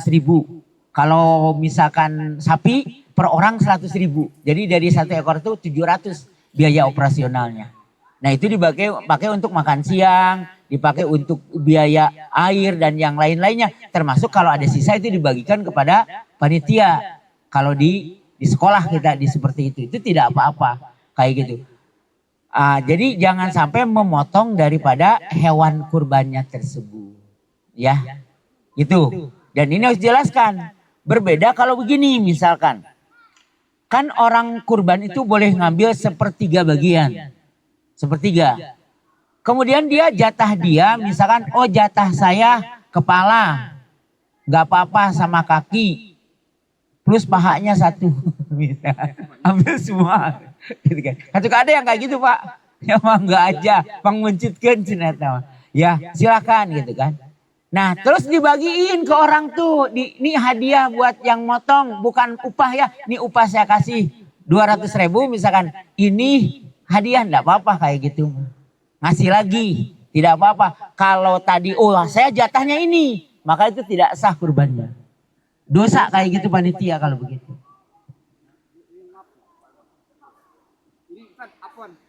Masalah saya juga panitia Ustaz. Iya. Ini Ustaz, penasaran dalam hati ini Ustaz. Iya. Jadi begini. Pakai mic. Nanti saya lanjut. Masalah penggunaan fasilitas masjid Ustaz. Iya. Saya juga emang di masjid kerjanya itu. Terus fasilitasnya juga yang digunakan itu gimana itu Ustaz?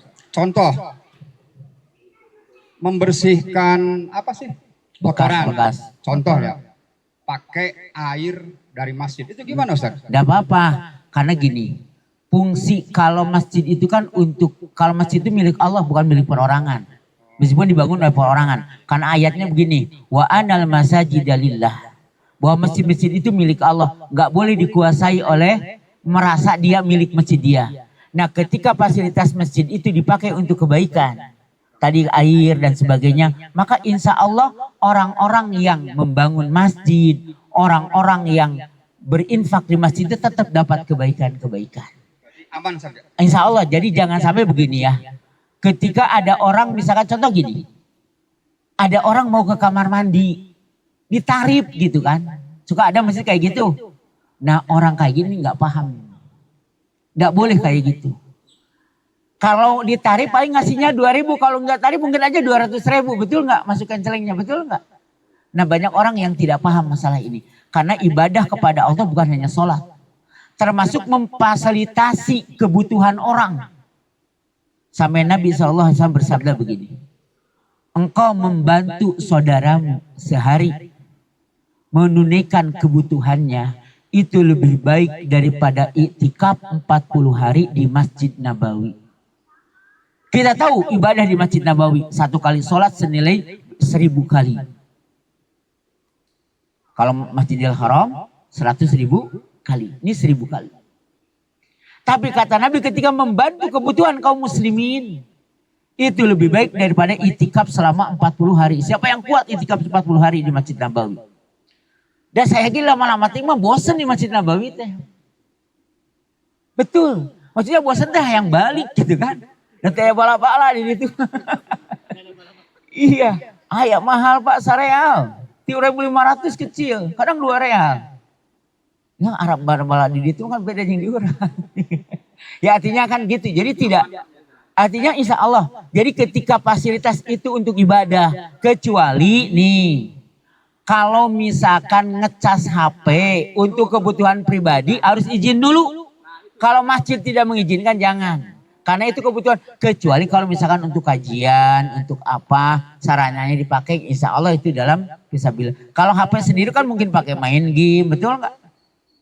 Mungkin dipakai chatan dengan lawan jenis yang bukan mahram, kan betul nggak? Artinya dia menggunakan fasilitas masjid untuk perbuatan dosa, nggak boleh seperti itu. Maksudnya harus izin tuh, antum sering tas. Kalau diizinkan mah nggak apa-apa. Udah saya izinkan, misalkan nggak apa-apa. Hati-hatian. Lebih baik izin, harus izin. Yang terbaik itu izin, Pak. Ya sama pengurus yang ngurus masjid itu. Nah, yang pengurusnya itu sering menggunakan gimana? Ya artinya gini, untuk salah jadi gini.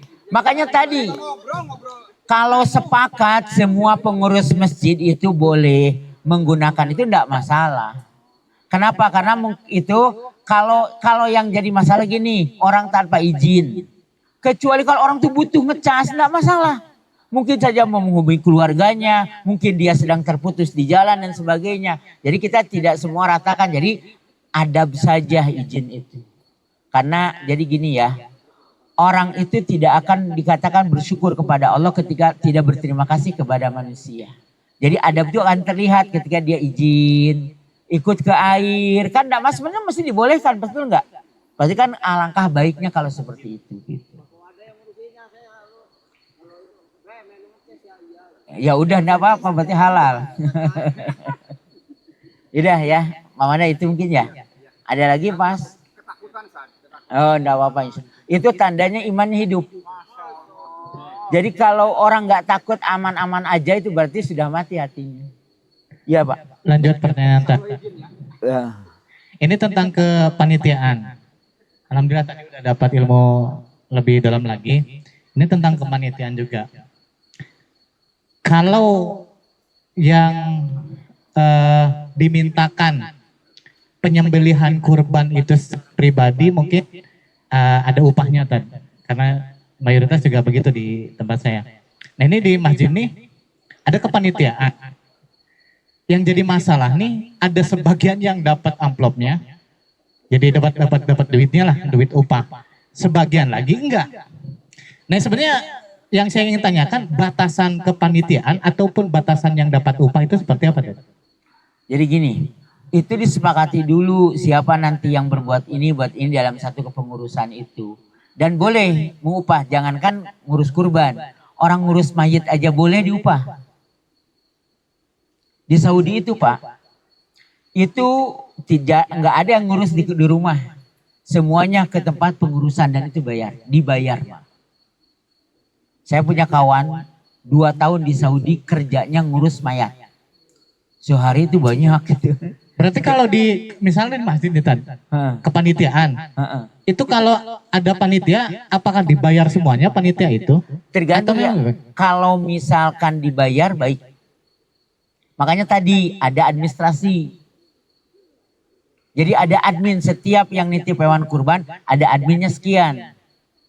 Nanti ketika ada sesa operasional ada, maka dibagikan aja untuk panitia itu. Yang semua yang beraktivitas di sana dikasih semuanya. Paham nggak? Kalau semisalnya kelebihan itu dimasukkan ke Kancing kotak masjid gimana? lebih baik. lebih baik, yang lain diikhlaskan gitu. Iya, itu jadi pahalanya lebih besar. Oh, karena memang ya ada sedikit kelasnya tuh. Lah ini dapat, ini enggak. Itu berarti faktor karena kesepakatan awal berarti. Tan? Iya, makanya harus dibentuk panitia yang rapi. Makanya kan gini, Ali pernah mengatakan bahwa kemungkaran dengan teratur bisa mengalahkan kebenaran yang tanpa aturan. Makanya pakai aturan gitu. Dan itu tidak apa-apa, misalkan nih panitia kurban nih, ada sipulan. Dijatahlah 10 orang panitia yang ikut bekerja, misalkan sekian didata dulu. Nanti kalau ada ini mereka diberikan upah, tidak masalah.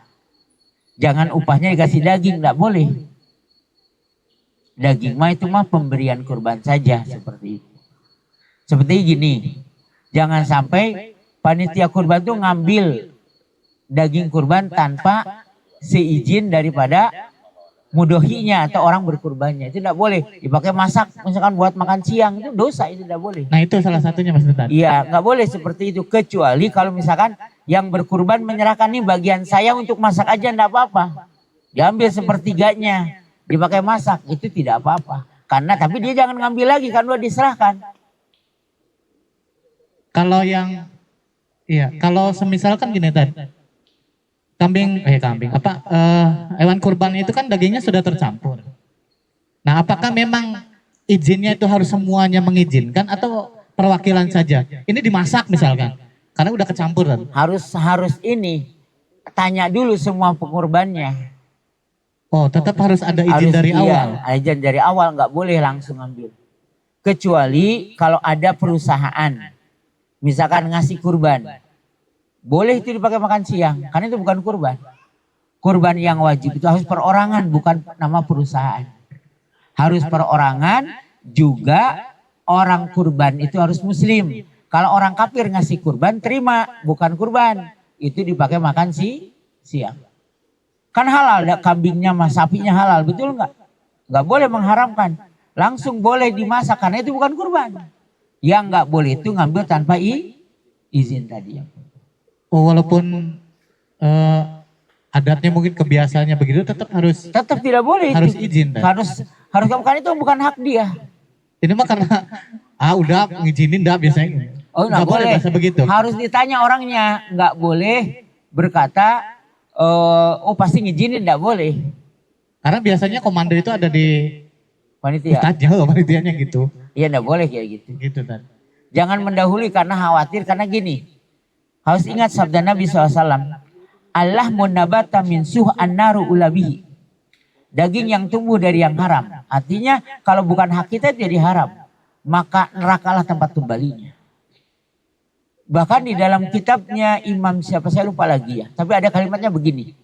Satu suap makanan haram masuk ke lambung kita, 40 hari sholat tidak diterima. Masya Allah. Itu riwayat. Saya lupa lagi nama penulisnya gitu. Saya pernah baca itu seperti itu. Tapi lupa lagi gitu ya. Cuman yang kalau tadi hadis sahih yang kedua, yang daging tubuh dari yang haram itu seperti itu. Jadi orang beriman itu harus hati-hati. Makanya sebut takwa itu harus hati-hati. Jangan sampai kita ini terjerumus karena karena kebiasaan. Jadi kebiasaan itu nggak boleh jadi hukum gitu loh. Harus dirubah, harus sesuai dengan syariat. Yang disebut syariat itu ya ketentuan Allah seperti ini. Kalau punya orang kan nggak boleh kita ambil, betul nggak? Ya seperti tadi misalkan kita ngambil air dari masjid untuk makan minum. Kalau nggak diizinkan nggak boleh itu. Kan air nggak boleh dijual, kan ngadain air itu pakai alat gitu. Itu yang jadi masalahnya. Kecuali kalau sungai ini ya nggak usah izin itu mah gitu. Gitu bedanya kayak gitu. Ya semisalkan satu ekor sapi ini ada 7 orang. Mm-mm. Berarti harus izin 7-7-nya itu. Iya, harus Oh. izin ke 7 orang itu. Karena memang Kalau ada bagian enggak, kalau misalnya satu orang bagian saya untuk masak enggak apa-apa. oh Tapi gitu. dia tidak dibagi lagi nanti. Hmm. Yang dikasih yang 6 orang tadi gitu. Tapi tetap satu bagian harus dihitung dulu. Ya jangan asal ambil gitu kan. Karena kenapa banyak pertanyaan berlanjut ini, khawatir pada saat saya ditanya kemudian saya jawabnya juga ilmunya kurang, khawatir salah kan. Iya. Karena ini beberapa kejadian beberapa tahun dan memang adatnya memang terkadang seperti itu. Jadi rubah lah. Khawatirnya karena kebiasaan jadi akhirnya kurang pas. Oh, mangga silakan. Biamanilah ya. Karena motor sama Mas Tamim. Iya, iya. Awan. Mas, pulang dulu ya. Ya. Yuk. Hati-hati. Sama Pak Wanda. Salam. Lanjutnya gini Tan. Dalam beberapa waktu itu karena sedikit perselisih, bukan selisih pendapat tapi karena yang dipahami kemudian tidak disepakati, akhirnya salah satunya saya berlepas diri dari keputusan yang ada. Apakah keputusan saya misalkan berlepas diri dari tindakan yang dilakukan itu, misalkan zakat fitrah yang kemudian perhitungannya tidak pas, atau juga kurban yang saya rasa menurut sudut pandang itu tidak pas, akhirnya berapa sih? Apakah tetap saya posisinya salah karena membiarkan, atau memang saya tetap harus kekeh walaupun sedikit agak berdebat? Iya, harus menjelaskan. Karena itu begini ya, ada satu hadis. Orang-orang yang menyalurkan zakat, infak itu berada di jalan fisabilillah. Ketika tidak ada hasad dalam hatinya. Maksudnya dia itu tidak ada keinginan terhadap itu. Karena dia bukan yang berhak. Nah, ketika ada orang salah, maka harus diluruskan. Harus diluruskan. Ketika antum mampu meluruskan, luruskan. Kalau antum tidak mampu, maka antum pergi dari situ. Kenapa? Karena dosa sedang dilakukan. Kalau antum diam di situ, maka antum terbawa dosa. Karena dianggap menyetujui kemungkaran tersebut. Oh, berarti kalaupun berlepas berarti sudah pergi saja, tidak menjadi bagian dari panitia. Kan? Iya, seperti itu. Oh. Sudah. Mungkin ke yang lain dulu karena pertanyaan cukup banyak, tapi ya bisa dialihkan dulu mungkin yang lainnya. Udah malam Tat. Udah malam. Ya udah. Karena malam sudah terasa dingin, Oh gitu, iya. terasa ngantuk. Tapi insya Allah kalau tadi kata Ustadz, kalau niatnya benar, insya Allah capek kita, lelah kita, ngantuknya pun berpahala di sisi Allah Subhanahu Wa Taala. Oleh karenanya besar harapan kita, apa yang disampaikan oleh Ustadz bermanfaat bagi kita semua dan kita bisa mengamalkannya semampunya. Oke, untuk acara pada malam ini kita tutup dengan doa kafaratul majelis. Subhanaka Allahumma wa bihamdika asyhadu an la ilaha illa anta astaghfiruka wa atubu ilaik. Wassalamualaikum warahmatullahi wabarakatuh. Waalaikumsalam. Insya Allah nanti Pada subuh.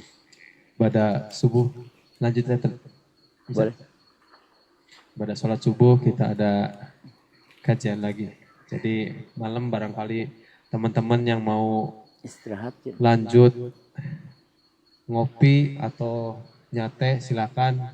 Yang mau istirahat silakan. Yang mau mandi-mandi silakan.